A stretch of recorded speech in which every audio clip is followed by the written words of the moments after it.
इसलिए मैं अगला सवाल आपसे करूंगी। डेविल्स एडवोकेट बनके हम विकसित भारत की बात कर रहे हैं, हम 47 तक कह रहे हैं और उसमें खुद इकोनॉमिक सर्वे में लिखा हुआ है कि उसके लिए आपको कम से कम 2 दशक तक लगातार 8% प्लस ग्रोथ रेट चाहिए। अभी तो हम 6 मतलब बहुत जब हम हिम्मत दिखा के कह रहे हैं तो 6.3 to 6.8 का प्रोजेक्शन कर रहे हैं 25-26 के लिए। कहां से 8 हो रहा है, कैसे हो? जो गौरव वल्लभ जी ने जो इस बात पे जिक्र किया था कि एमएसएमईज को क्रेडिट मिलना चाहिए, तो हमारे यहाँ एक बहुत बड़ी दिक्कत ये है कि जो छोटे बिजनेसेस रहते हैं उनको बैंक से कोई लोन या कोई क्रेडिट मिलता नहीं आसानी से। तो उसके लिए बहुत सारे बदलाव लाने की ज़रूरत है। मुझे लगता है लेंडिंग रेगुलेशंस में बदलाव लाने की ज़रूरत है। आरबीआई जिस तरह से रेगुलेट करता है इंस्टीट्यूशंस को, उसको बदलने की बहुत की और वाइटल पॉइंट आप कह रहे हैं, लेकिन ये हो ही नहीं पा रहा है। हम बार बार कहते हैं हम रेड टेपिज्म हर लेवल पे खत्म करेंगे, लेकिन एमएसएमई सेक्टर के लिए लोग लोन के लिए भटकते रह जाते हैं। आप बिल्कुल सही क्यों नहीं हो रहा है फिर इतना पॉजिटिव कैसे? जब तक हम इसको सही नहीं करेंगे, मुझे लगता है बहुत मुश्किल रहेगा ये 8-9% ग्रोथ अचीव करना। और इसका उल्टा अगर हम देखें प्रोफेसर, तो उसमें ये नजर आता है कि दुनिया के बाकी देशों से अगर बार बार ये कहा जाता है कि भारत बेहतर विकास दर के साथ दुनिया में आगे बढ़ रहा है, फिर भी एक उदासीनता सी लगती है कुछ वर्गों में इस बात को लेकर। तो ऐसा क्यों? देखिए, जैसे मैंने शुरू में कहा, हमारी जो नीतियां हैं उन्हीं में परेशानी है। अगर हम इनकम टैक्स में कंसेशन की बात करें, अप्रोच लेकर चलेंगी इस बात, अप्रोच बदलना पड़ेगा, क्योंकि जो इनकम टैक्स में कंसेशन की बात बहुत फैली हुई है, उससे ज्यादा 4 करोड़ लोगों को फायदा होने वाला है, क्योंकि वही इफेक्टिव टैक्स पेयर्स हैं। बाकी तो 9 करोड़ में से 4.5 करोड़ तो नील रिटर्न फाइल करते हैं, और अभी 7.5 लाख हमने बढ़ा दिया है जो बेसिक जो डिडक्शन है। तो अब तो मुझे लगता है कि 3 करोड़ को ही फायदा होने वाला है इससे। तो 3 करोड़ से आप 140 करोड़ को कैसे कंजम्पशन बढ़ा सकते हैं? हाथ खींचकर आप चल रहे हैं। आपकी तरफ ये फरमाइश आ रही है कि आपकी तरफ से हम चीनी डलवा दें। जरूर जरूर, आपकी उम्मीदों की चीनी। लेकिन एक चीज है कि जो बेरोजगारी की बात है, बेरोजगारी कब खत्म होगी? जबकि हम लेबर इंटेंसिव सेक्टर्स को पहल देंगे। हाँ। अगर हम कैपिटल इंटेंसिव सेक्टर्स को ही पहल देते रहेंगे तो लेबर एम्प्लॉयमेंट नहीं होगा। तो लेबर इंटेंसिव कौन से सेक्टर्स हैं? शिक्षा है, स्वास्थ्य है, आपका एग्रीकल्चर डेवलपमेंट है, रूरल डेवलपमेंट। वहीं पे आप रियल टर्म में कटौती कर दी पिछले बजट में। हाँ। रूरल एम्प्लॉयमेंट गारंटी में रियल टर्म में जो आपने कटौती कर दी। तो जो आप कैपिटल इन्वेस्टमेंट कर रहे हैं वो अगर इन क्षेत्रों में नहीं जाएगा, वो सिर्फ बड़ी बड़ी सड़कें और बड़े बड़े हाईवेज और जो रोड ये रेलवे प्रोजेक्ट में, तो वहां तो ऑटोमेशन बहुत है। आप पहले सड़क बनते देखते थे तो सैकड़ों लोगों को काम मिलता था, अब आप देखिए तो 10 लोग काम करते हैं, बड़ी बड़ी क्रेन, बड़े बड़े बुलडोजर वगैरह के साथ। तो उनमें भी रोजगार पैदा नहीं होता है इतना डायरेक्टली। तो इसलिए मेरा मानना है कि हमारे जो बजट है उसमें दूसरा जो आपने बात कही कि अगर हम फ्रीबीज बहुत देते रहेंगे तो हमारा डेट बढ़ता चला जाएगा। सारा जो सरकार का डेट कितना है, सेंट्रल गवर्नमेंट का 70% है ना, और जो स्टेट्स हैं उनके जो डेट बहुत बढ़ रहा है, वो यहाँ तक कि सैलरी नहीं दे पा रहे हैं, तो जो डेवलपमेंट में कैसे खर्च कर पाएंगे? तो इसलिए ये जो समस्याएं हैं, इन समस्याओं का समाधान निकालना बहुत ही जरूरी है। और आप कहेंगे तो मैं थोड़ी चीनी भी उसमें डालिए। आइए चीनी डालिए। आप सबसे पॉजिटिव आप लेबर इंटेंसिव मैन्युफैक्चरिंग के लिए कुछ डालिए और कुछ बताइए। मैंने वो जो पॉइंट रेज कर रहे हैं, आपकी उम्मीदों की चीनी है। ऑटोमेशन तो होना चाहिए। प्रोडक्टिविटी कैसे आएगी अगर हम सब चीज मैन्युअली करेंगे? तो मिल्टन फ्रीडमैन ने एक बार कहा था, अगर जॉब ही लगाने हैं हाँ। तो सारे मशीन हटा के सबको एक फॉर्क दे दिया जाए, कांटा छुरी दे दिया जाए कि कांटा छुरी से काम करो, तो बढ़ते जाएगा। तो फिर आप कैसे, मतलब फिर आप ये कैसे क्लेम करेंगे कि कैपिटल एक्सपेंडिचर से हम तो जो लेबर एम्प्लॉयमेंट बढ़ाना है उसके लिए लेबर कोड्स इंप्लीमेंट होने चाहिए। लेबर कोड्स इंप्लीमेंट होने चाहिए। क्यों नहीं इंप्लीमेंट? आप भी माने नहीं, मतलब आपको सबसे महंगी चीज ही डालनी थी अपने हाथ में। और ये गौरव जी चला पा रहे हैं, गौरव जी और जैन जी इसको चला पा रहे हैं। बड़ी ताकत लग रही है इसको चलाने में। लाइए मैं थोड़ा चलाए हुए हैं, उनको अनुभव है वास्तव में चलाने का।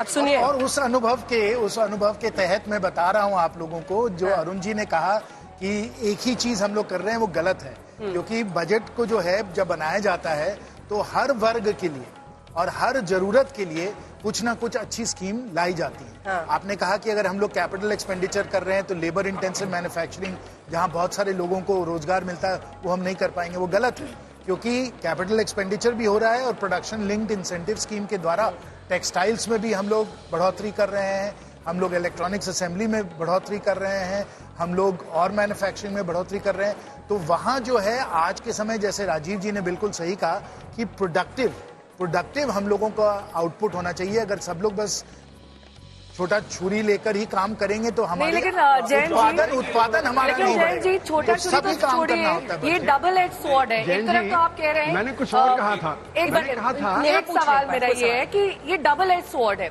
अगर आप अपनी लेबर को एआई के बारे में एजुकेट करते हैं और ये बताते हैं कि एआई तकनीक का कैसे इस्तेमाल होता है, इससे रोजगार भी कम होता है, और दूसरी तरफ आपका सेमी स्किल्ड अनस्किल्ड लेबर जो है वो स्किल्ड होता है। और आज की डेट में एआई का जो जिक्र है वो इकोनॉमिक सर्वे में भी किया गया है। ये कहा गया है कि एआई का फायदा उठाने के लिए तमाम जो लेबर फोर्स है उन्हें एजुकेट करने की जरूरत है। लेकिन क्या इससे आप देखते हैं कि रोजगार में कमी आएगी? क्योंकि जब एआई तकनीक इस्तेमाल कर लेंगे तो व्यक्तियों की जरूरत ही नहीं पड़ेगी। जैसे कोई कोई सेक्टर ऐसे हैं, जैसे कपड़े बनाने का काम, जूते बनाने का काम, उसमें तो कहीं कोई एआई नहीं आ रहा। उसमें जैसे तमिलनाडु में बहुत वो लेबर इंटेंसिव है। हाँ, लेबर इंटेंसिव तो मैन्युफैक्चरिंग। हम ऐसा मैन्युफैक्चरिंग हब क्यों नहीं बन पा रहे हैं? बांग्लादेश का एग्जाम्पल है। हाँ। लेबर कोड जो पार्लियामेंट ने पास कर दिए उसको लागू किया जाना चाहिए सारे देश में। जिम्मेदारी तो इन्हीं की है, स्टेट्स को भी करना पड़ेगा, स्टेट्स के साथ सबको करना पड़ेगा। गलत फहमी है। एआई तो सभी सेक्टर में आएगा। देखिए यहाँ तक कंस्ट्रक्शन में 3D प्रिंटिंग होगा, कंस्ट्रक्शन में भी आएगा। और ये कपड़ा जो है, कपड़ा भी जो एआई की मदद से और बेहतर बनाया जाएगा। तो एआई के उससे डिस्प्लेसमेंट बहुत बड़े लेवल पे होने वाला है। यहाँ तक कि डॉक्टर जो कहता है, डॉक्टर क्या जो प्रिस्क्रिप्शन देता है वो भी एआई के जरिए आएगा। और डिस्प्लेसमेंट या हो सकता है असिस्टेंस नहीं, आप देखिए ये अच्छी बात है, लेकिन हमें बैलेंस देखना है। कितना लेबर डिस्प्लेस होगा, अरुण जी ने कितना चीनी लेबर बहुत कम डाली है। मैं उस टाइम एम्प्लॉयमेंट भी कहने जनरेट कर वाली रहे थी, हैं। इतने में और जो नहीं आएगी जैन जी ने बेटा। कहा, इतने हलवे में इतनी मैंने ये नहीं सी कहा कि चीनी एक ही चीज आपने होनी डाली, अरुण चाहिए। जी। मैंने कहा बैलेंस थोड़ी होना सी चाहिए। कंजूसी कम बैलेंस का करिए, मतलब है चीनी कि ज्यादा हम डालिए कैपिटल इसमें। इंटेंसिव तो बढ़ा रहे हैं, लेबर इंटेंसिव को घटा रहे आपकी हैं। बातें बहुत अच्छी है। बैलेंस होना चाहिए, बैलेंस होना चाहिए। अरुण जी की बात जो अरुण जी कह रहे हैं उस पर जवाब उसका सीधा जवाब देना चाहता हूं। देखिए क्या है कि जब भी टेक्नोलॉजी बढ़ती है तो हरदम ये चिंता होती है कि कोई जो इंडस्ट्री आज के समय वो खत्म हो जाएगी।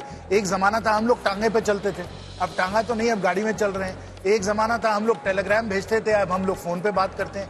तो नए नए टेक्नोलॉजीज जब आते हैं तो हरदम यही चिंता होती है कि बेरोजगारी बढ़ेगी। लेकिन अगर हम लोगों को अच्छी शिक्षा दें, उनकी अपस्किलिंग हो, तो नए नए इंडस्ट्रीज भी बन जाएंगे। एआई के द्वारा हम लोग नई दवाइयां निकाल सकते हैं। अगर हम लोगों को एक बोलना चाहता था, ये मोबाइल फोन आ जाएगा तो टेलीकॉम ऑपरेटर क्या करेगा? देखिए दो विषय, एक मिनट सर, हमने अरुण जी, एजुकेशन के रियल टर्म में कटौती कर दी है बजट में। एक- उसको बढ़ाने एक- की एक जरूरत है, जैसे जयंत जी ने कहा। कुछ और ingredient add करना आर चाहते में हम हैं। 0.7% खर्च करते हैं।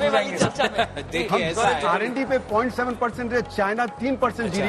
अरुण जी हमेशा लोगों की और जनता की हित की बात करते हैं, क्योंकि इनके देखिए तमाम जो सुझाव होते हैं उन्हीं से दो जुड़े हुए होते हैं। इश्यूज हमेशा मैंने यही पे देखा चर्चा है। हो रही है। अरुण जी ने फरमाया कि 10.5 करोड़ टैक्स पेयर्स है देश में, जो पिछले 9 साल में 83% बढ़े। अब 8 करोड़ है। मान लेते हैं 10 करोड़, एक आंकड़ा ले लेते हैं। उनको राहत देने से मार्केट पे फर्क, देखिए इस बात से मैं इत्तेफाक नहीं रखता हूं। अगर हम सबकी जेब में 25,000 रुपए और बढ़ गए तो हम क्या करेंगे? मार्केट में स्पेंडिंग ही करेंगे। आपके हमारे जो जितने भी लोग हैं यहाँ, आपके मेरे सब, हम नहीं, यहाँ पेंडिंग करेंगे, हम सब इसी से आप आने वाली थी कि एक मिनट सर, मुझे पूरा कर लीजिए। सर मैं पूरा कर, नहीं, सबका तो एक्सपेंडिचर नहीं बढ़ स्पेंडिंग ही रहा, सिर्फ करेंगे। 3 करोड़ लोगों का बढ़ मान लो रहा है। अभी 140 केंद्र करोड़ में सरकार 3 करोड़ का बढ़ रहा केंद्र है सिर्फ। सरकार के कर्मचारियों के लिए वेतन आयोग की घोषणा कर, उनके वेतन बढ़े, तो वेतन बढ़ेगा तो वेतन तो मार्केट में स्पेंडिंग ही होगा ना। स्पेंडिंग होगा तो गौरव जी, इकोनॉमी का पर पहिया सरकारी चलेगा, कर्मचारी नए कितने लोगों को हैं? रोजगार मिलेगा, टोटल नए एमएसएमई आउटपुट बढ़ाएगा, ये तो होना ही है। टोटल दूसरी पब्लिक बात, सेक्टर एम्प्लॉयज कितने हैं? ये बात तो सही है, लोगों की जेब में पैसा होगा वो खर्च कितने, करेंगे। मैं कह रहा हूँ कितने लोगों के जेब में पैसा एक्स्ट्रा आएगा? आप कितने लोगों के? सारे वर्गों को 3.5 करोड़ लोगों के जेब में एक्स्ट्रा पैसा आएगा इनकम टैक्स के कटौती में, सिर्फ 3.5 करोड़ 140 करोड़ में से। और जो सरकारी जो मुलाजिम हैं उनकी संख्या कितनी है? टोटल पब्लिक सेक्टर में जो एम्प्लॉयमेंट है वो 18 मिलियन है, out of work force of 600 million. तो अब मैं 18 एक मतलब बात सिर्फ फिर- 3%। लेकिन अरुण जी आप जो कह रहे हैं वो अपनी जगह पे सही है, बट टैक्स और टैक्स में राहत, मतलब ये तो एक ऑटोमेटिक चीज है ना जिसकी तरफ जनता देखती है। इनडायरेक्ट टैक्स, ये मिडिल क्लास जो है जो 10 लाख तक कमाए उसके लिए राहत है। सिर्फ 3 करोड़ सैलरी क्लास के लिए तो है। 3 करोड़ लोगों को सिर्फ बिल्कुल नेट 140 बढ़ाने की जरूरत रिफॉर्म है। होने चाहिए। अब मुझे ये रेट बताइए, बैंड जो है घटने चाहिए, 5 से 3 रेट में आना चाहिए ठीक जीएसटी। है, अब मुझे ये बताइए कि जो लोग बजट पर बहुत नजर रखते हैं, किन किन सेक्टर्स में आपको लग रहा है कि अच्छी खबर आएगी और वहां पर फटाफट लोग बाइंग कर सकते हैं और मतलब कौन से ऐसे सेक्टर्स हैं जहां पर आप देख रहे हैं कि अच्छी खबर आ क्योंकि उद्योग जगत की तरफ से हमेशा डिमांड काफी सारी लंबी फेहरिस्त इंग्रेडिएंट्स की रहती है आपकी, लेकिन कई बार वो इंग्रेडिएंट्स पूरी तरह से खारिज हो जाते हैं और आपके सुझाव माने जाएं ना माने जाएं, अंत में यही लब्बो लुआब होता है कि जो भी हलवा बना है वो बहुत मीठा है। सारे इंडस्ट्री से मैं अंत में बजट में यही सुनती हूँ कि बहुत मीठा हलवा है, तो हम संतुष्ट हो जाते हैं। लेकिन एक्साइज ड्यूटी पेट्रोल डीजल में कमी लाई जाए, ये आपकी लंबे वक्त से डिमांड रही है। उसी तरीके से जो इंटरेस्ट रेट्स हैं तमाम लोन्स पर वो कम हो ताकि जो और स्पेंडिंग पावर है वो बढ़ सके। और भी किस तरह की डिमांड्स हैं इंडस्ट्री सेक्टर से? राजीव जी, नहीं, आप देखिए इंडस्ट्री के बारे में अटल जी ने वाजपेयी जी ने बहुत बढ़िया कहा था। वो हर सेक्टर में रिफॉर्म चाहते हैं सिवाय अपने सेक्टर के। एकदम अपने सेक्टर सही में कहा कोई रिफॉर्म नहीं चाहेगा, तो इसलिए इंडस्ट्री से मत पूछिए आप क्या चाहते हैं। उनसे कभी पूछने से कोई ढंग का निर्देश मिलने वाला नहीं है, क्योंकि वो खाली अपनी बात करते हैं। अरे हलवा तो हर कोई खाना चाहता है ना, तो अब उनको अपने हलवे आप की ये पड़ी नहीं कह खानी। सकते कि अब मैं आटे का हर खाऊंगा क्षेत्र या में वो सूजी खाली का अपनी खाऊंगा, बात जो करेंगे। बना है हमारे वही लिए खाना टैरिफ, पड़ेगा। हमारे लिए प्रोटेक्शन, नेहा हमारे जी लिए सब्सिडी। देखिए वित्त मंत्री जी की यही जिम्मेवारी होती है कि सबकी बात सुनकर एक संतुलित बजट बनाना चाहिए।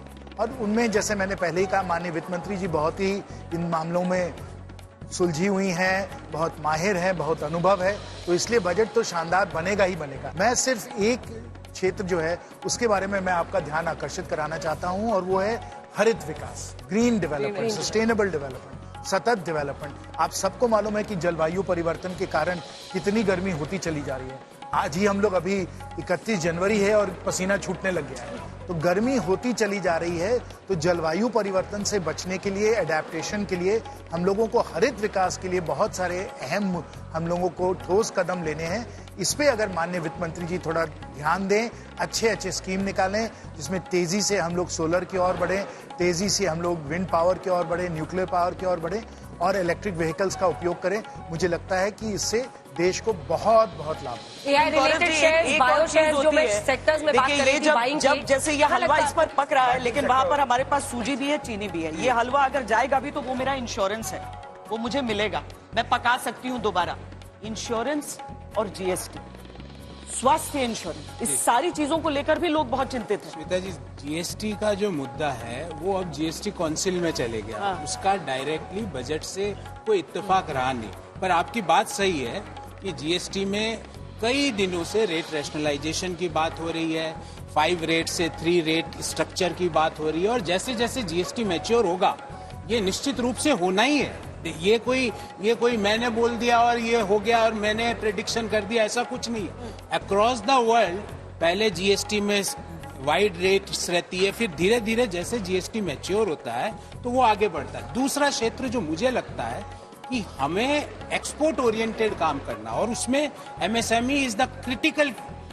जो एआई एमएल ये सारी बातें हो रही है ये टॉप कंपनीज तक पहुंची है। एनालिटिक्स है, 3D प्रिंटिंग है, हमारा जो बैकबोन ऑफ अर्थव्यवस्था है एमएसएमई, वहां पे तो आज भी लोहे को पिघला के इस खुरपे को बनाया एक हुआ बार है। चला दीजिए इसको। ये खुरपा अचानक से रोबोट ने बना के नहीं दिया है, ये मुरादाबाद में रोबोट ने बना के नहीं दिया है, ये मुरादाबाद में इसको हमारे लोहार हैं, हमारे एमएसएमई के कंपनियां हैं, छोटी छोटी कंपनियां हैं, उन्होंने लोहे को पिघलाया है, सांचे में डाला है, फिर किसी ने अभी इधर घी बहुत पड़ा हुआ है एक तरफ, आप मिलाइए इसको। अंजना ये जी, खेल मैंने ठीक नहीं है। आपके लिए छोड़ा, मैंने एक कहा तरफ- कुछ काम आप भी करो, सारा हलवा आप मुझसे बनाओगे और मेरी ज्यादा प्रैक्टिस हो पर देखिए, गई तो फिर जैन जी के लिए जैन ठीक जी, नहीं है। और सुनिए, एक बात खाली कहनी थी। गौरव जी भी- इनडायरेक्ट टैक्सेस हट गए, गौरव जी भी जीएसटी हट गया, तो ये बजट में राहत क्या है? मतलब जो उनका पॉइंट है, डायरेक्ट टैक्स रिफॉर्म्स, वही वो कह रहे हैं ना, बहुत लिमिटेड उसका लिमिटेड इम्पैक्ट नहीं है ये, मैं इससे सहमत नहीं हूँ, क्योंकि जब टैक्स स्लैब्स अगर बढ़ेंगे तो सबका फायदा होगा, जो भी है। अच्छा, आप सेक्टर्स पे आते हैं कि कहाँ कहाँ पे बाइंग ज्यादा होगी, कहाँ पर खुशखबरी आ सकती है, कौन से शेयर्स हैं जिसमें लोग सोचेंगे कि वो खरीद के रखना अच्छा रहेगा। अरुण जी कुछ कहना चाह रहे हैं? मैं अरुण जी, 2025 पहले कि आप अपनी बात करें, एक मेरा आपसे सवाल है, आज के इकोनॉमिक सर्वे को देखते हुए 5 प्रमुख बातें और संकेत क्या मिलते हैं कल के बजट के लिए? और प्रधानमंत्री इसे ऐतिहासिक बता रहे हैं, क्या वास्तविकता के तौर पर आप इसे देखते हैं ऐतिहासिक बजट होने वाला है? देखिए, 2 चीजें तो बहुत अहम कही हैं सिन्हा जी ने और गौरव जी ने, कि हमें हरित जो है ना, जो सस्टेनेबल, उसकी तरफ बढ़ना है। लेकिन उसमें क्या देखिए, कृषि में पर्यावरण बदल रहा है, सडनली हीट हो जाती है, सडनली रेन हो जाता है, तो हमें नई उन्नत किस्म की वैरायटी चाहिए जो क्लाइमेट रेजिस्टेंट हो। उसके लिए R&D पे खर्च करना है, हमने पिछले बजट में जो एग्रीकल्चर डेवलपमेंट उसको कटौती कर दी रियल टर्म में, उसको बहुत तेजी से बढ़ाना है। दूसरा, वो फील्ड तक कैसे पहुंचे, उसके लिए फील्ड तक पहुंचाने के लिए एक्सटेंशन सर्विसेज चाहिए। एक्सटेंशन सर्विसेज पे हम नहीं तवज्जो दे रहे उसको। तीसरा जो उन्होंने कहा एमएसएमई में 6 करोड़ माइक्रो यूनिट है, उसका एवरेज एम्प्लॉयमेंट 1.7 होता है। उसको आप फॉर्मलाइज नहीं कर सकते, उसको आप जो ऑर्गेनाइज नहीं बना सकते।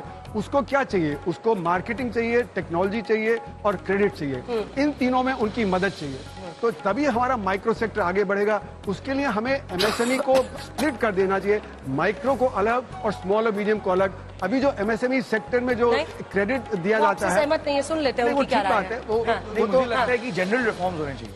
क्रेडिट मार्केट क्यों नहीं बढ़ रहा है इस देश में? बॉन्ड मार्केट क्यों नहीं आ रहा है? नहीं, मैं ये नहीं कह जनरल रहा रिफॉर्म्स क्या है? उसमें रेगुलेटरी साइड में बहुत सारे जो एक तरह से जो एनबीएफसी और बैंक हैं उनके ऊपर जो रूल्स लागू किए जाते हैं उनको बदलने की जरूरत है। अगर वो बदले, चाहे तो माइक्रो सबका हो, फायदा चाहे होगा। स्मॉल हो, बिग हो, सबका सबको होना सबको चाहिए। फायदा हाँ, होगा, बिल्कुल। सबको लोन लेने अपने में जब आज आसानी के दिन हो। में मोबाइल फोन खरीदते हैं, हाँ। ये नहीं देखते हैं जो बिलियनर है उसका भी वही कनेक्शन है, जो रिक्शा ड्राइवर है उसका भी वही कनेक्शन है। तो जनरल रिफॉर्म की जरूरत है जिससे सबका फायदा हो।